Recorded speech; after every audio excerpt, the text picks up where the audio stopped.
The world's greatest hope is Jesus' promised return to this earth. The scriptures teach that he will come once all people have had the opportunity to learn about him and his plan of salvation. And this gospel of the kingdom will be preached in the whole world as a testimony to all nations. And then the end will come.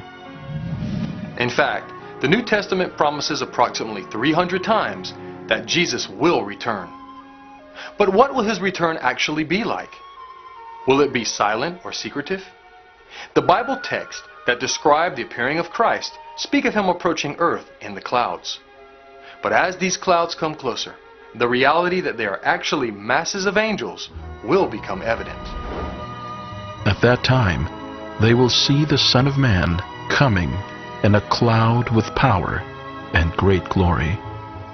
For as lightning that comes from the east is visible even in the west, so will be the coming of the Son of Man. If you have ever experienced lightning, you well know it is impossible to go unnoticed. Think of that for a moment. Now consider this. When Jesus returns, it will be like lightning filling the entire sky continuously with power and brilliance. For the Lord himself will come down from heaven with a loud command, with the voice of the archangel, and with a trumpet call of God. And the dead in Christ will rise first. After that, we who are still alive and are left will be caught up with them in the clouds to meet the Lord in the air. And so we will be with the Lord forever. This will happen when the Lord Jesus is revealed from heaven in blazing fire with his powerful angels, on the day he comes to be glorified in his holy people and to be marveled at among all those who have believed. All who know Christ as their Lord will be waiting for him with great expectation. But those who have refused to acknowledge him as Lord will be terrified at his appearing. Reading the text concerning the return of Christ brings to mind a theme that is common in many movies, such as the very famous War of the Worlds. This motion picture tells the story of a race of technology-advanced aliens who invade planet Earth in order to destroy humanity. Everyone knows that this is a fictional story. But the reality is that one day there will be just such an invasion. It will not be aliens coming to destroy humanity. Rather, it will be the return of Jesus, accompanied by countless angels to gather God's people for the long journey to heaven.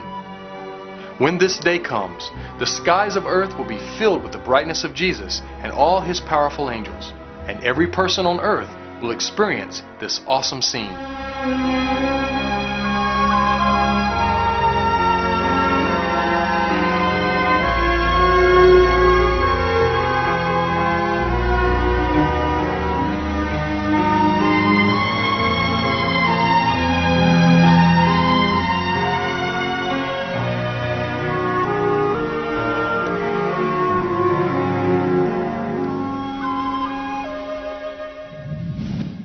Listen, I tell you a mystery. We will not all sleep, but we will all be changed, in a flash, in the twinkling of an eye, at the last trumpet. For the trumpet will sound, the dead will be raised imperishable, and we will be changed. For the perishable must clothe itself with the imperishable, and the mortal with immortality. People throughout history who died as followers of God will instantly come back to life and be given new bodies at Jesus' appearing. And at that time, those who are still alive will also receive new bodies with youthful perfection. The crippled will walk, the blind will see, and the deaf will hear. Then with bodies that will never age or die again, these people will meet Christ in the air with all the holy angels.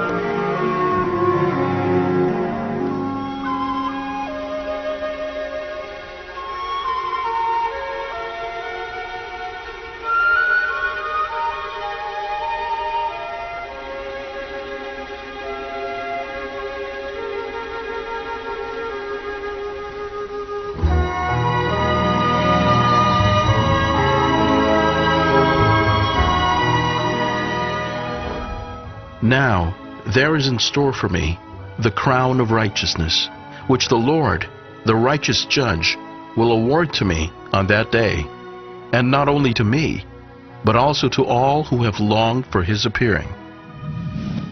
Will Jesus come in a spirit form, hidden from our eyes and ears? Again, the Bible makes it clear. It says that just as Jesus left physically, so he will return physically. He was taken up before their very eyes, and a cloud hid him from their sight. They were looking intently up into the sky as he was going, when suddenly 2 men dressed in white stood beside them. "Men of Galilee," they said, "why do you stand here looking into the sky? This same Jesus who has been taken from you into heaven will come back in the same way you have seen him go into heaven." As previously mentioned, those who are not expecting Christ to return will be caught off guard.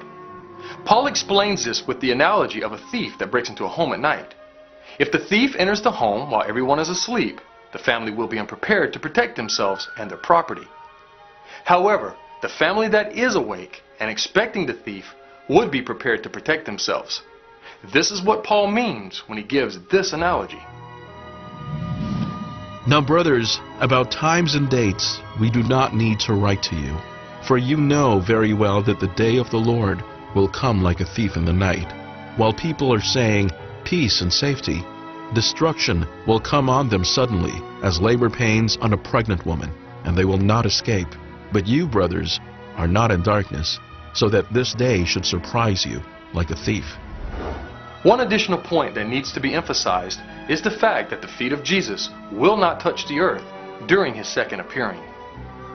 Be careful not to be deceived by false Christs that will continue to come and go.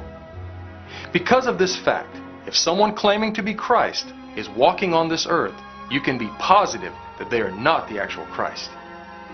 Also, even if these false Christs are able to work miracles, do not be deceived by this either. Keep in mind, even the demons are able to work miracles. A miraculous sign cannot be a factor in determining if someone is the true Christ. The Bible makes the manner and details surrounding Jesus' return totally clear. You can be confident that anything short of what has been presented from the Scriptures will be a counterfeit designed to lure you away from the true and living Christ.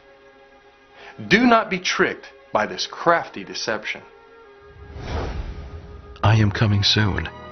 My reward is with me, and I will give to everyone according to what he has done. All wicked people will be destroyed at his appearing. The dead in Christ will be resurrected, and the ones alive will be changed.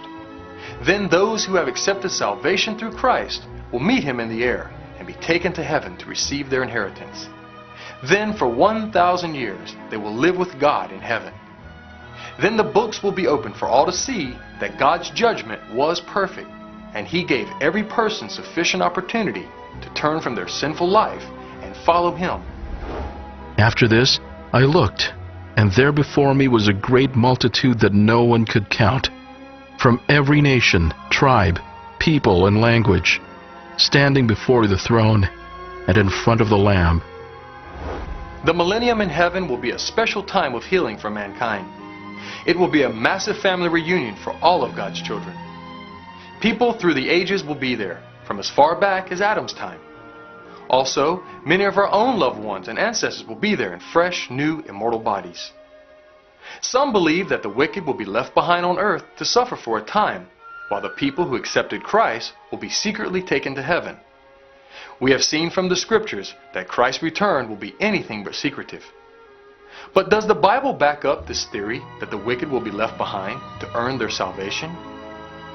A prophecy in Jeremiah plainly describes the state of the earth just after the redeemed, along with Christ and the angels, have vacated it. I looked at the earth, and it was formless and empty, and at the heavens, and their light was gone. I looked at the mountains, and they were quaking. All the hills were swaying. I looked, and there were no people. Every bird in the sky had flown away. I looked, and the fruitful land was a desert. All its towns lay in ruin before the Lord, before his fierce anger.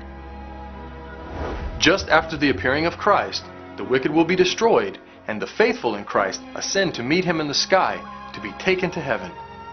Then for 1,000 years, the earth will be in a state of ruin, uninhabited, and desolate. If you are not ready when Jesus comes, there will be no second chance. Now is the time to prepare. This world as we know it is about to end, and a new chapter soon to begin. God has generously made a way for every person to be a part of the new earth that is soon to come.